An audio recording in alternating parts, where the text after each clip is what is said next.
қиссаның басы сол Хижр деген жерде Сәмуд қауымына байланысты болып, сол қауымның арасында болған оқиғалар. Енді Ад, Сәмуд деген елдер, бұлар Ад қауымына Худ пайғамбар жіберілген, Сәмуд еліне Салих пайғамбарды Алла Тағала елші қылып жіберген.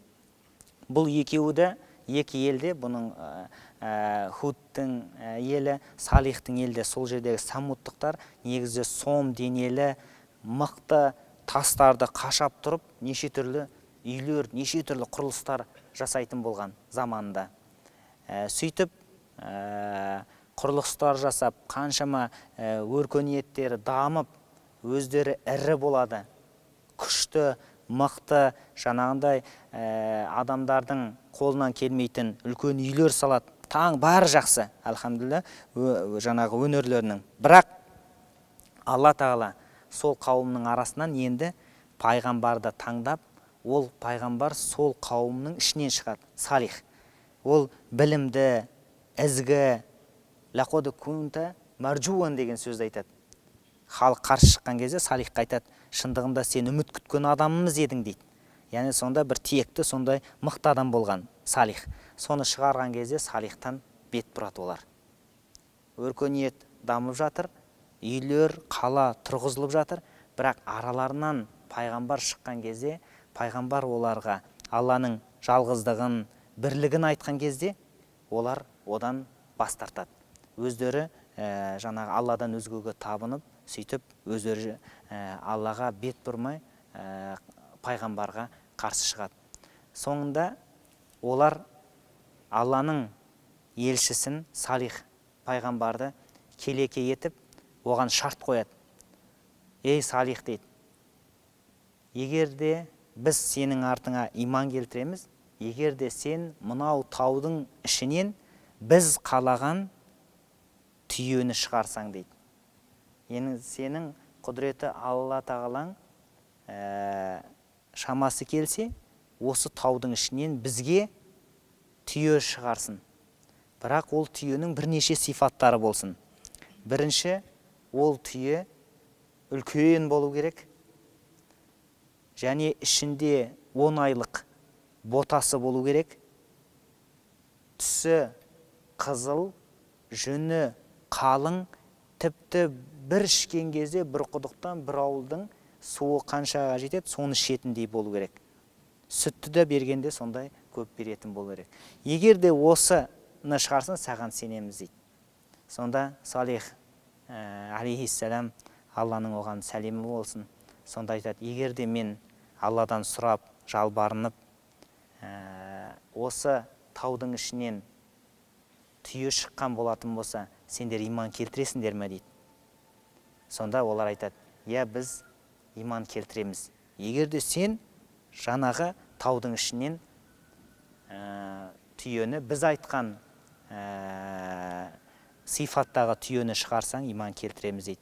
Сөйтіп Салих пайғамбар Алладан дұға қылып, Алладан сұрап, солар айтқан сифаттағы түйенің шығуын Алладан жалбарынып сұрайды.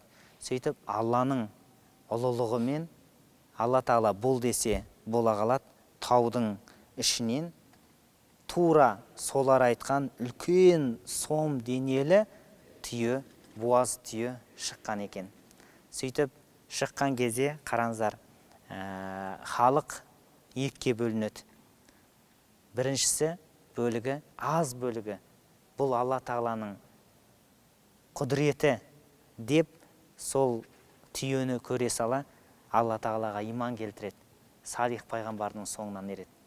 Ал басым бөлігі күпірлік, тағы да өздерінің айтқан уәдесінде тұрмай, күпірліктерінде қала беріп, Салихқа ермейтін болады. Сөйтіп, сол қарсылықтарын байқаған Салих, бұл нақатулла, бұл Алланың түйесі дейді. Қараңыздар, менің түйем, сенің түйең деген нәрселер бар, бірақ бұл Алланың түйесі, ерекше жаратылған түйе. Бұған зияндық қылмаңдар дейді. Неге ол сөзді айтып отыр? Зияндық, өйткені ол иман келтірмеген. Қазақта сөз бар, Құдайдан қорықпағаннан қорық дейді. Иман келтірмеген адам Алланың жаңағы сол мұғжиза қылып шығарған түйесіне зиянды келтіретіндігін ол не істеп отыр? Сезіп отыр. Кейін арада уақыт өтеді, бірнеше уақыт өтеді. Алланың құдіретімен сол түйе боталайды. Сөйтіп бір күн де құдықтағы судың барын ішеді. Келесі күні келіскен бойынша халық ішеді. Сөйтіп Салих пайғамбарға қарсы шыққан кәпірлер жаңағы алап түйенің жүргені оларға өте ұнамсыз болады. Бұл араларында әңгіме, бұл біздің малдарымызды қорқытты ғой, бүкіл суды осы ішіп жатыр деген сияқты жағдайлар арасынан, міне сөздердің арасынан пайда туындай бастайды. Содан бұлардың соңы ақыры жаңағы 9 адам болады, 9 адам. Бұл 9 адам сол жаңағы бұзғыншылық жасаушы адамдар.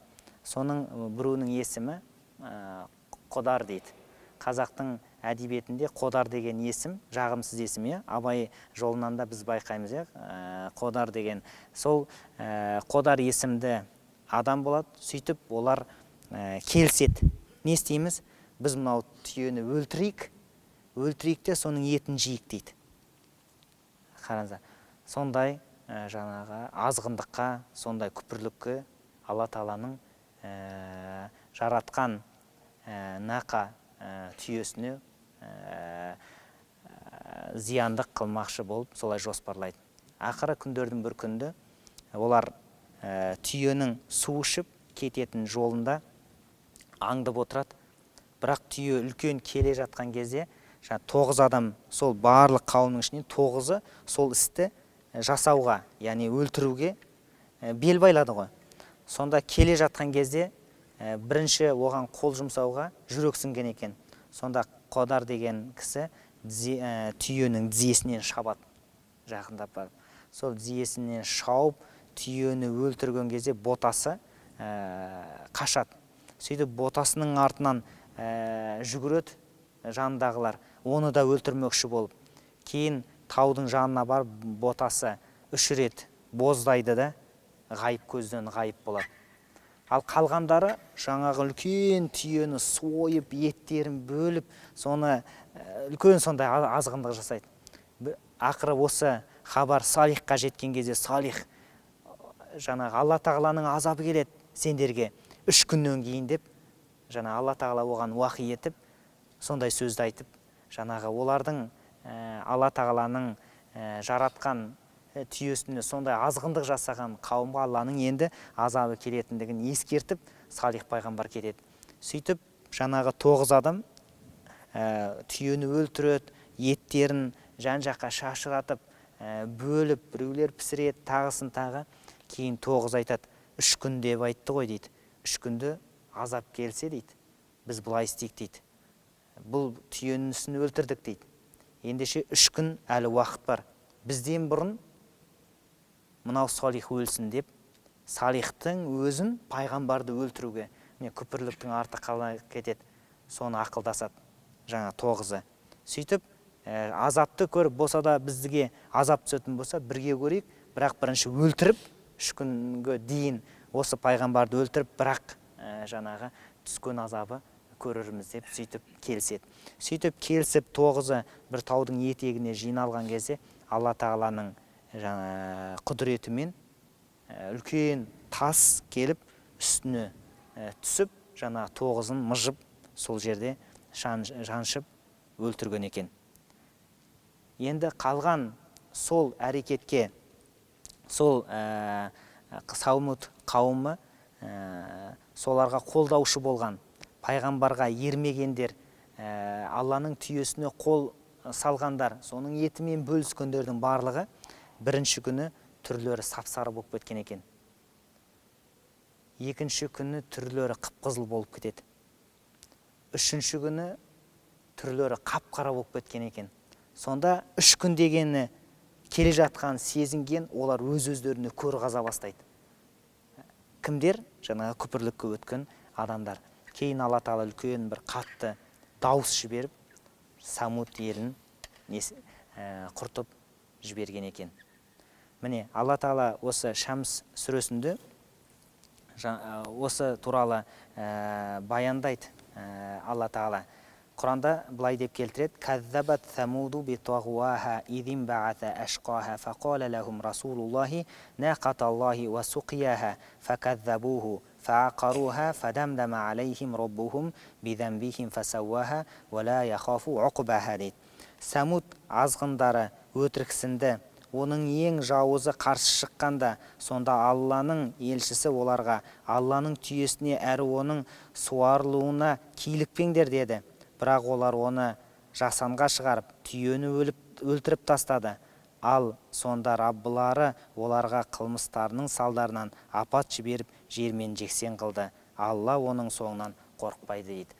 Осындай аят түсіріп, жаңағы Самуд қауымын Алла Тағала өлтіргенін, жойғанын, Алла Тағала азап түскен жер екендігін айтқан екен.